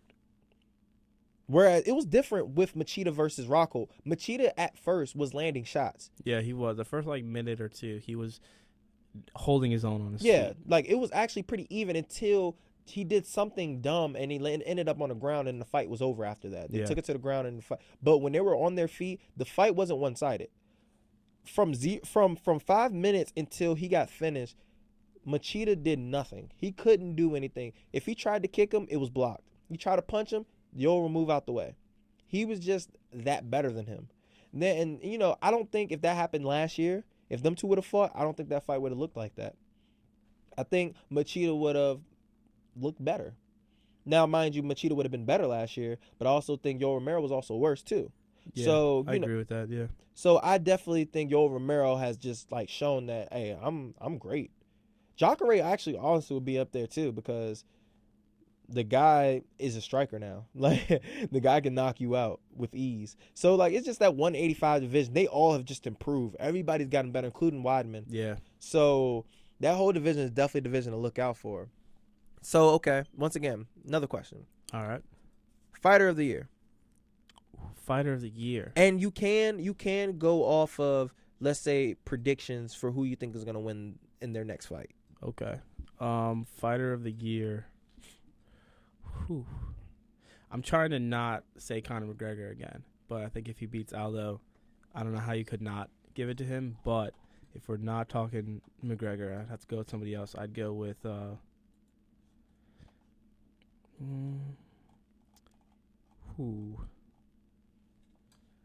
Robbie Lawler. That's a good Robbie one. Lawler. Regardless of, because his fight is until 2016, but I mean, You guy. still give it to him. Yeah, he's just done so much. Coming back into the UFC, and just winning the belt, defending the belt like that it's phenomenal, and putting on amazing fights at the same time. Yeah, I have no issue with Robbie Lawler. Robbie Lawler, he's been one of the more active fighters. He's basically been like Donald Cerrone. Yeah, And when he lost that first fight to Hendricks got injured. He had a torn bicep or something like that, and then Robbie fought like 3 times, and then literally Hendricks' first fight back was Robbie again. In the time that Hendricks had to heal, Robbie proved himself again to be the number 1 contender, which is just fantastic. I think people can bitch and moan and complain and cry about getting a title shot, or you could look at the example that Robbie Lawler set and just go out and fight for it and work for it and literally leave no doubt. When they had that second fight, nobody had any doubt that he was the number 1 contender. That's the way to do it for sure. Yeah, I put it like this. I agree, Robbie Lawler definitely, but I'm gonna still and say Conor McGregor. And the reason why I'm gonna say Conor McGregor is, if he wins, and this is only if he beats Jose. If he doesn't beat Jose, then honestly, I probably would go. I might go Weidman or DC. Okay, yeah. Matter of fact, I can't go DC because he lost to Jones in January. So I'm gonna still go. Like I said, I'm gonna go Weidman. But like I said, what Conor did first, he beat Dennis Seaver. Then in 2 weeks' notice has to fight Chad, totally different fighter and a quality guy. Even if he was gassed and he wasn't prepared, Chad is a good fighter, and he 8 shots versus Chad. Yeah. So you gotta give the respect where respect is due, and also not only just that, but then you factor in the fact that this dude went straight from that fight into the Ultimate Fighter, and then he has to coach people right after his fight, literally right after. He has to go in a 9-week camp or whatever and be with a bunch of people that he doesn't know. And then he has to fight Jose, and he beats Jose. How could you not say Conor McGregor? And I guess it's not like I'm like, this one of those Conor nut huggers that seems to be around this world. I'm not like that. Like, I think he's a great fighter. I like what he says because he's funny, but I'm not like, oh my gosh, he's the greatest thing. No, I think he's going to lose versus Jose. But if he beats Jose, you beat the number 1 pound fighter, you beat Chad Mendez, and you supposedly you tore your knee or whatever, and then you beat Dennis Seaver, and then you had the Ultimate Fighter and all this media crap that you've been doing all year, and you still beat Jose, man, I think that's easily. Yeah, easily. No one can compete with that in terms of output of work and success for sure. Without a doubt, it goes to Conor. Conor has done too much work lately. So, and you can sit there and you can also try to throw out Ronda because Ronda's been, extinguishing people. Yeah, but that's true. I'm always the guy that's going to go off of quality of opponents. And in my opinion, she hasn't had her opponents will never stack up with who's Chris Weidman fighting or who's Conor's fighting. Because if Chris Weidman, I think this year, if he wins, he would have beat Luke Rockhold and Vitor. Great fighters. And that's TRT Vitor. Was that TRT? That wasn't. He wasn't. That on was TRT? his first fight off TRT. Really? I thought they said they still allowed him to take it. I don't think so.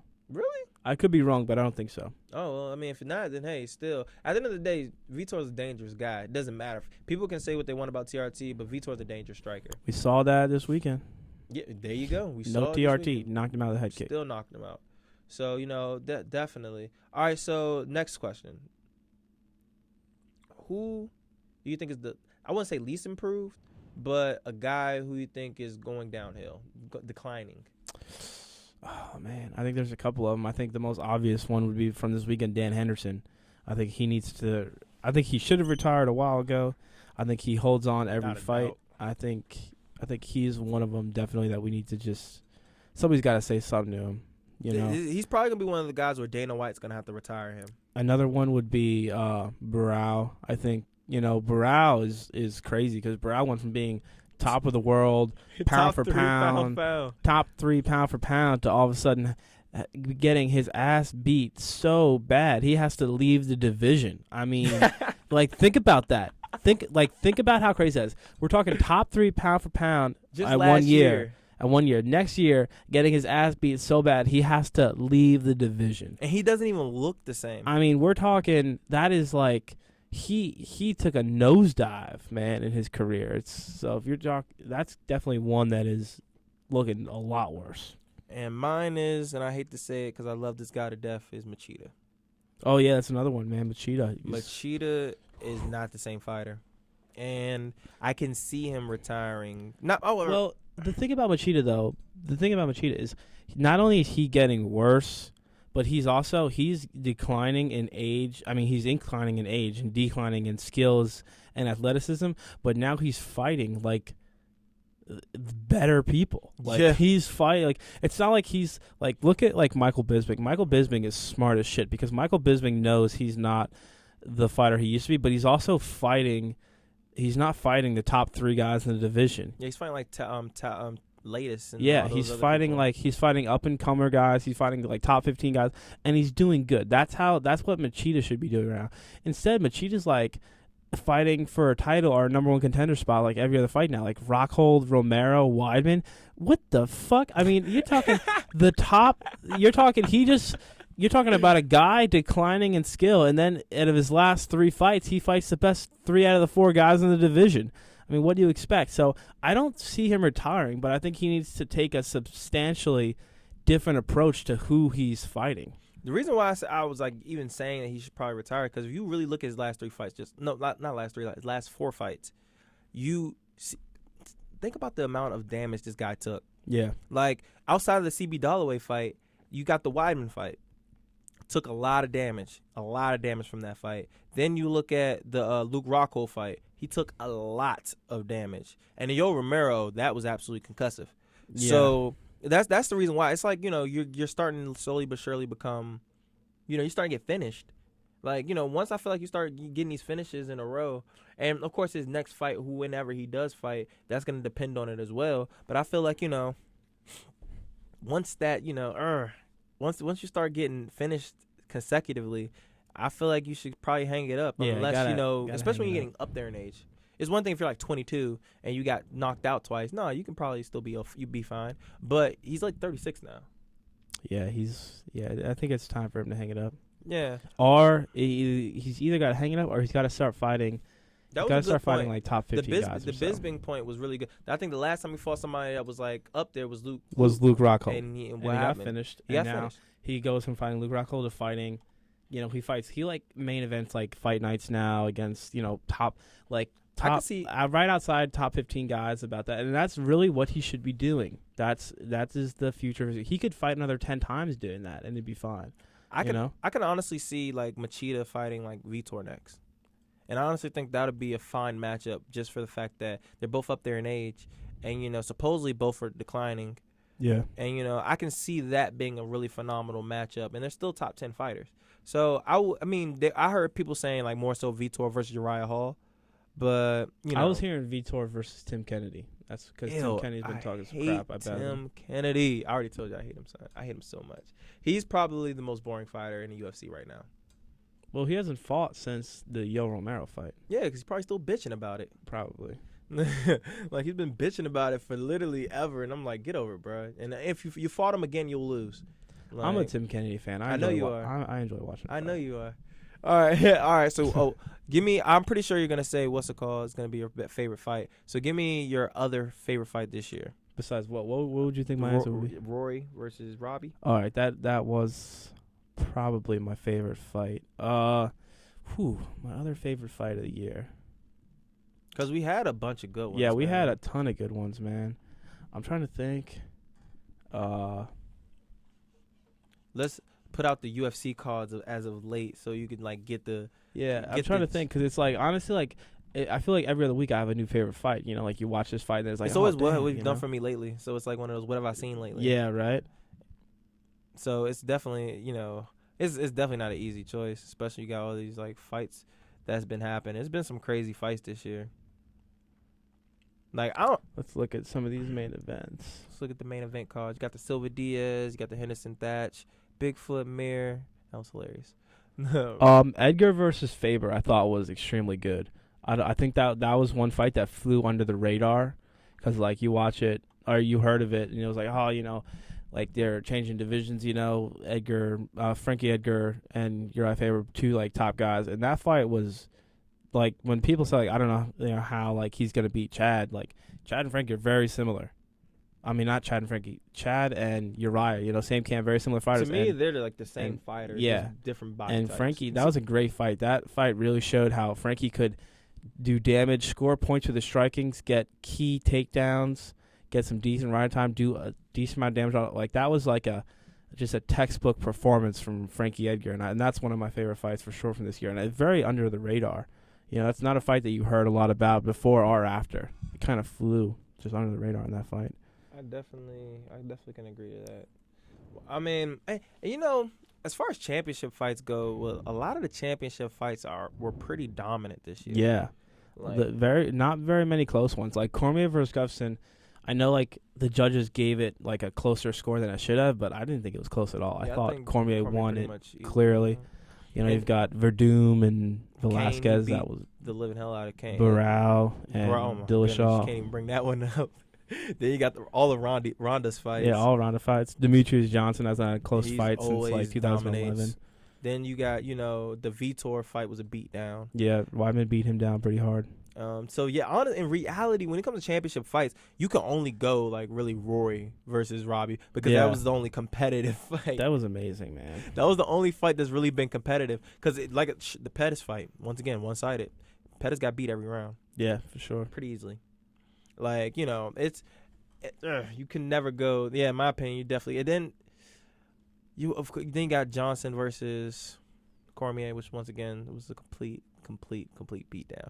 You know, another fight I really enjoyed, the Condit versus Alves. Oh yeah, to see Carlos kind of come back and do that kind of damage, man, he looked fantastic. He looked good, and freaking, oh my goodness, Alves took a beating. He's got the best nickname in the UFC, man. Natural Natural born Born killer, Killer. and it fits him so well. NBK. Yeah. I mean, yeah, that's the thing. I like his nickname because it's fitting. Because It's at the end of very the day, fitting. he has like a 8% finish rate. Yeah, when he was the interim champ, he had the highest finish rate of any champ. Like he had a 93% finish rate when And he it's was champ. weird though, because you really don't expect that from him though. Yeah, like you see him and you're like, you know, He doesn't seem like that But kind of guy. he's but that guy. He's very opportunistic, man. If he sees an opening, he'll throw a flying knee and take your head off, or you know he'll finish it. He's got great jiu-jitsu, great striking. You know his literally wrestling is like his only weakness. Yeah. And at the end of the day, it's kind of not. Well, it's a weakness, but then it's like, you know, it's fine because he has great jiu-jitsu. But when he go against a wrestler that's strong, it's kind of irrelevant. Even when he's taken down though, he's still a danger on the ground from strikes. He throws elbows and strikes from the bottom that are just they're deadly. All right. Now tell me a matchup you want next year. A matchup I want next year. Let's go with something similar that we've been talking about. I'm gonna go with Almeida takes 2 more fights, gets a title shot, and fights Dillashaw because I think Dillashaw will beat Cruz and will still be champion next year. Yes. Hell. Well, he's gonna be champion next year, but he won't be champion after January. Well, I mean, like I predict Dillashaw beats Cruz. I know. And then I think Almeida. I think that'd be a great matchup. I think Almeida versus Cruz or Dillashaw is going to be an absolutely amazing fight. But me, if I had a dream fight, it's two different genders, two different genders and 2 different belts. If you about to say Floyd Mayweather, Ronda Rousey, I'm gonna just walk out. really, I don't, dude. Really? There's so many dumb do people you out there who say really that shit. think I'm? First of all, let's talk about. We can like wrap I that don't up want to talk about that extremely shit quick. Right now. One, that's the most ignorant freaking fight it really is, I've man. ever heard in my whole Anytime entire I hear life. people say, "Oh, I want to see Rousey fight Mayweather," I'm like, "Oh my god, man!" It's stupid, son. It's like literally one. It's a man versus a woman. That's the Yeah. one first thing about it. That's like not even cool. Second, why do people always assume that all because an MMA fighter goes against a boxer that the boxer's automatically gonna lose? That's not always true. no, it's not always true. While I would say it's more than usually true. likely. Yeah, It just but it also depends on one, who this person is and what this other person is capable of. You gotta remember, one, it's a size difference. for sure. 2, it's a man versus woman difference. 3, this dude is an undefeated boxing champion. He's beaten Canelo Alvarez. He's beaten Miguel Cotto, Manny Pacquiao.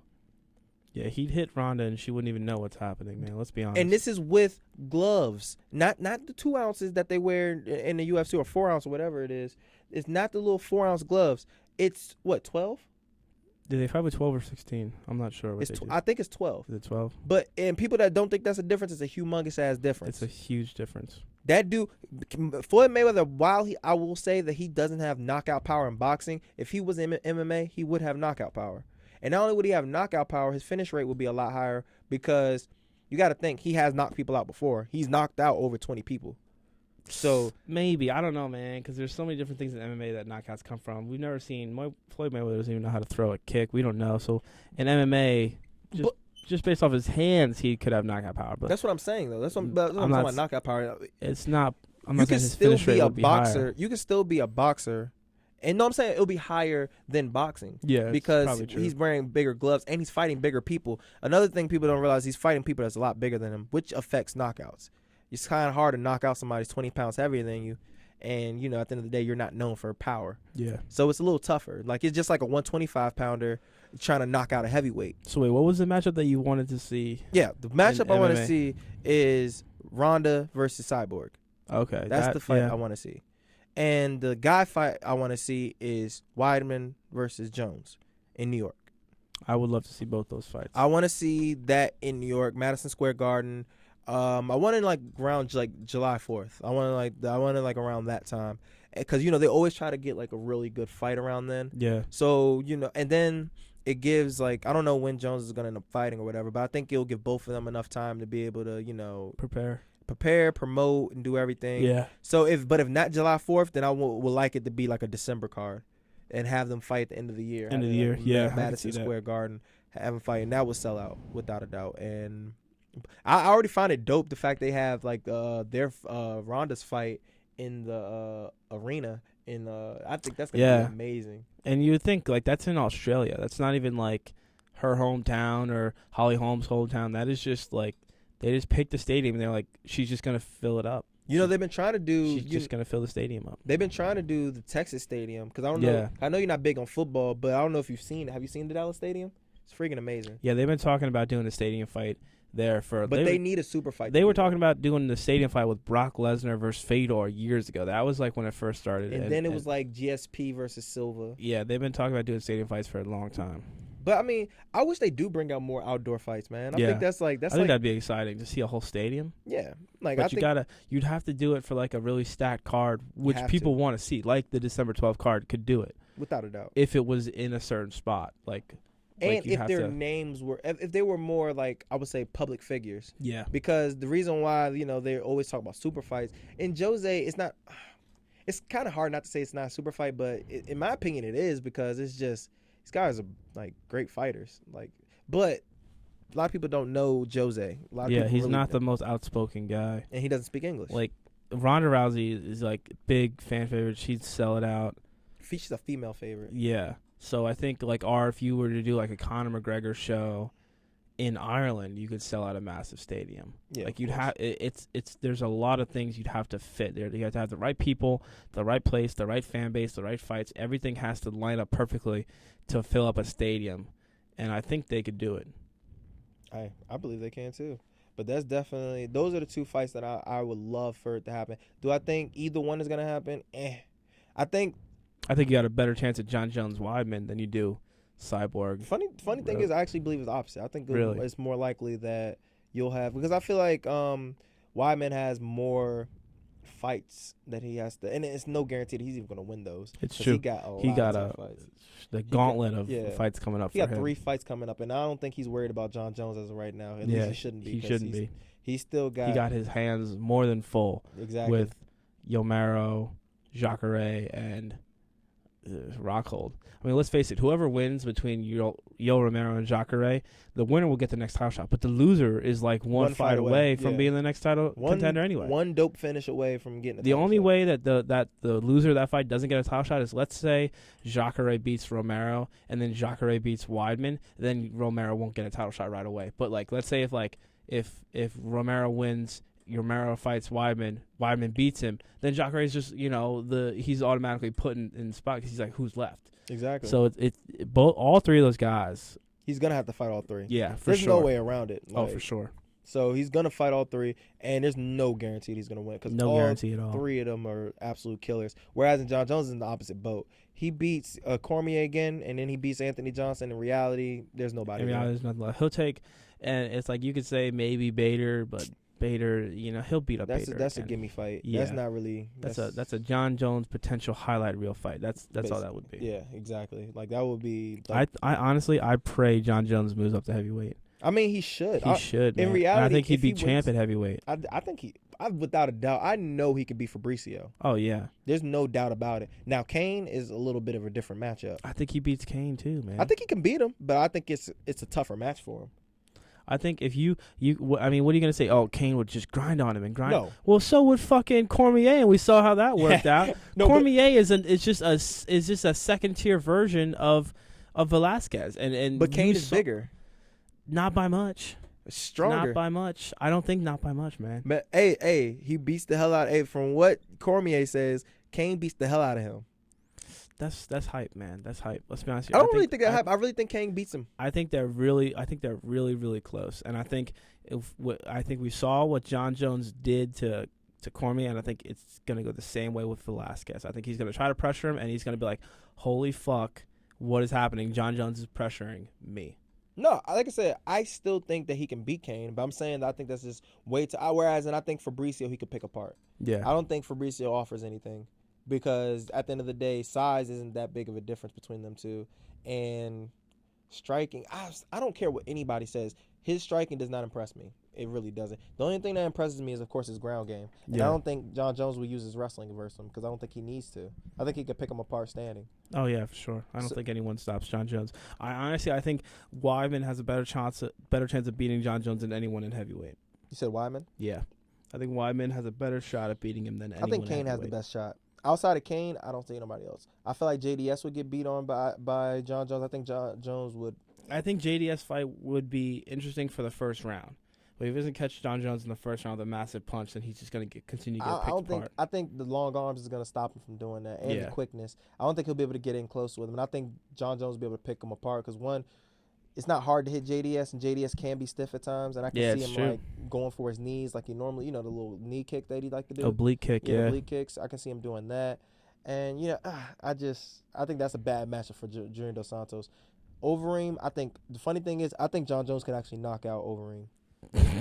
I think Overeem walks out his house. You got to check the weather, man. If that wind is over 20 miles an hour, that'll knock Overeem out, man. I mean, come on.